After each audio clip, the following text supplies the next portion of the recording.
రాష్ట్రంలో నెల రోజుల పాటు విద్యుత్ ఉద్యమ పోరాటం సాగింది.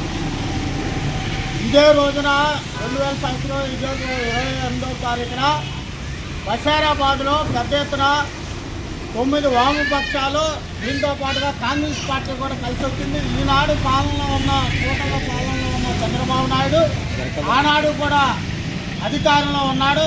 విద్యుత్ ఛార్జీలు తగ్గించాలనే పేరుతోటి పెద్ద ఎత్తున ఉద్యమం సాగితే ఆ ఉద్యమ కాలంలో కాల్పులు జరపడం అనేది జరిగింది. దాంతోపాటుగా చాలామందికి తోటాలు, అనేక మందికి దెబ్బలు తగిలి కాల్పుల వల్ల చాలామందికి చేతుల మీద, కాళ్ళ మీద, తొడల మీద కాల్పులు, బుల్లెట్లు వెళ్ళడం జరిగింది.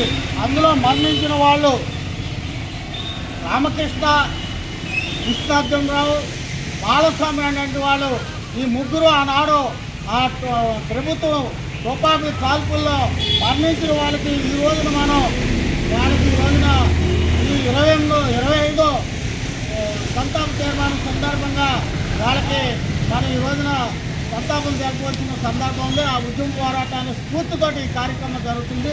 దీనికి బాబురావు ఈ పట్టానికి వాళ్ళ ముగ్గురు అమరవీరులకు పట్టానికి పూలమాల వేస్తారు. తర్వాత అందరూ కూడా పూలు అర్పించిన తర్వాత